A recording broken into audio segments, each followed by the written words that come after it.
The first thing I noticed about Princess Crown is just how stunning it looks. Its art style is truly beautiful and way ahead of its time. And it all makes sense when you realize that this game, while a commercial failure at the time, led to the eventual founding of Vanillaware, a studio very well known for their beautiful 2D art. This incredible art style is almost immediately apparent in the opening scene with the great fluid animation as well as the immaculately drawn characters. This scene serves as your main menu, a fact that it took me an embarrassing amount of time to figure out when I first started it up. To start the game, you have to pick up the book off the floor and carry it over to the elderly woman on the side of the screen. But you can also change your settings by picking up your cat and doing the same. It's a really neat way to start off a game. Of course, the Saturn is somewhat infamous as being a console made to be the best 2D system in the newly 3D era, and that really shows through here. This game is a truly incredible showcase of what the Saturn was capable of in the 2D realm, and would stand up quite well today as a stylistic choice. I'd honestly be pretty impressed if an indie studio put out a game that looked exactly like this one does in the present day. Before we go any further, I should note that like a lot of the best Saturn games, Princess Crown only ever officially came out in Japan. The translation work that has been done here, though done through a fan project, is very thorough and quite excellent. I never really thought about it the entire time I was playing. I did hit one seeming hard crash where the screen turned black when transitioning between screens and never came back, but it's hard to say if that's a bug with the translation or with the base game itself. As, at least in a retrospective sense, the first game in the now very well-known Vanillaware style, this game is missing a lot of the polish and still has a ton of the rough edges that would be sanded off with their later games. Early on, I thought that the combat was actually quite fun in its one-on-one, almost sort of fighting game mixed with brawler style. But unfortunately, it's a puzzle that you solve for pretty quickly, and despite the combat remaining real damn fun throughout, it doesn't really change at all.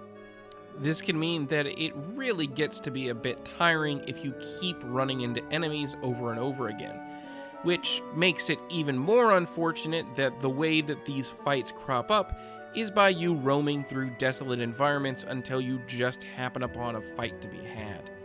Thankfully, the game does give you some tools to bypass the worst of the tedium, both through some limited fast travel across the game's map, as well as some wands that allow you to instantaneously dispatch with lower level enemies by turning them into tiny animals as you continue to get more and more powerful.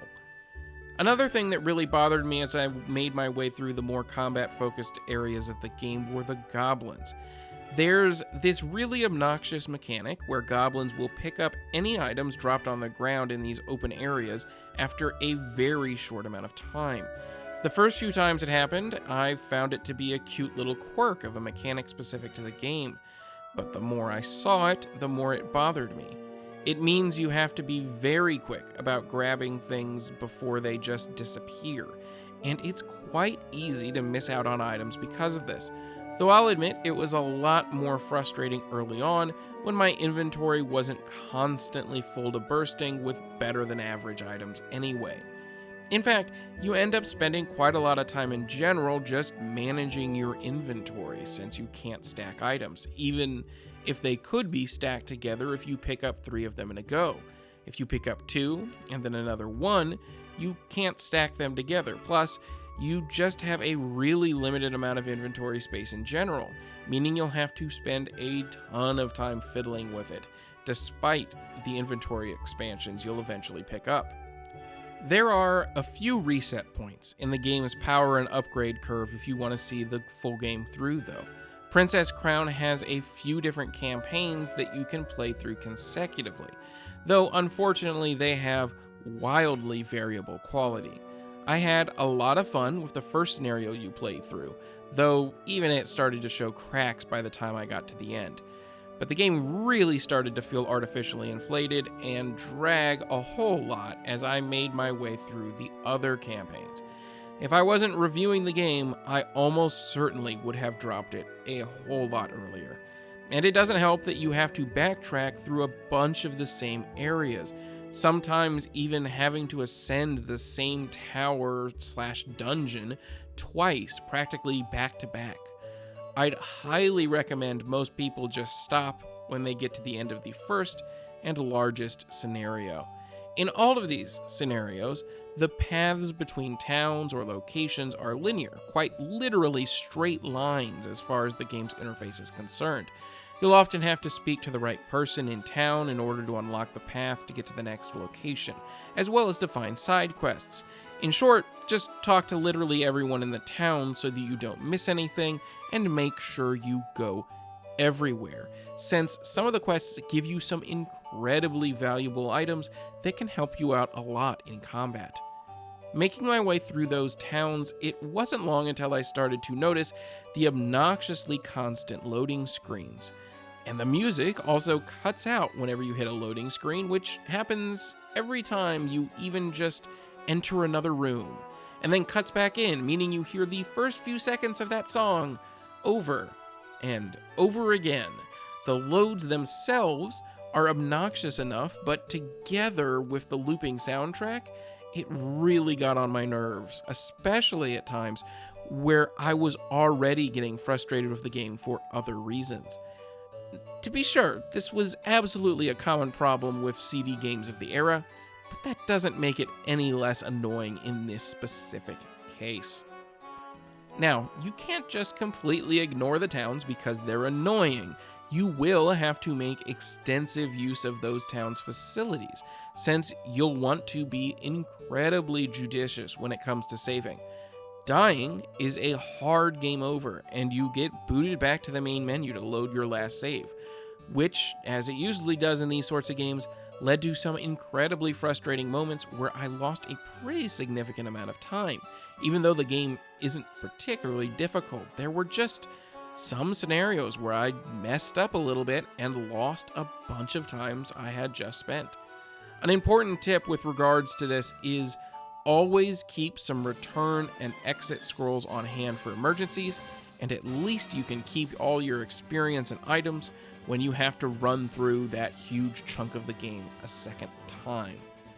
In order to avoid hitting those deaths in the first place, like in almost any RPG of this era, it's well worth spending at least a little time grinding, which you can either do the old-fashioned way, or if you just want more health, you can spend some time eating cooked meat when your health is already full.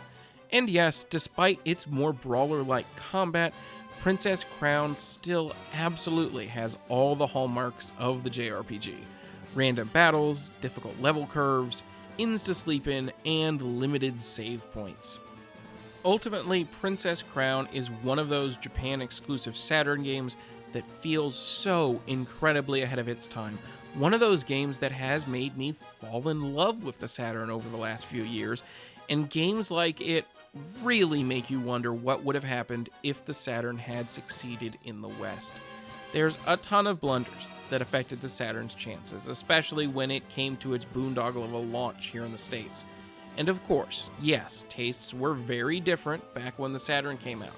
A lot of these Japan-exclusive games may well have not succeeded, but in most cases, they weren't even given the chance. Sure, with the game itself, it stumbles pretty often, but there's a whole lot to like here. Despite all my complaints, I never really hit a point where I got tired of what the game was giving me in its minute-to-minute gameplay.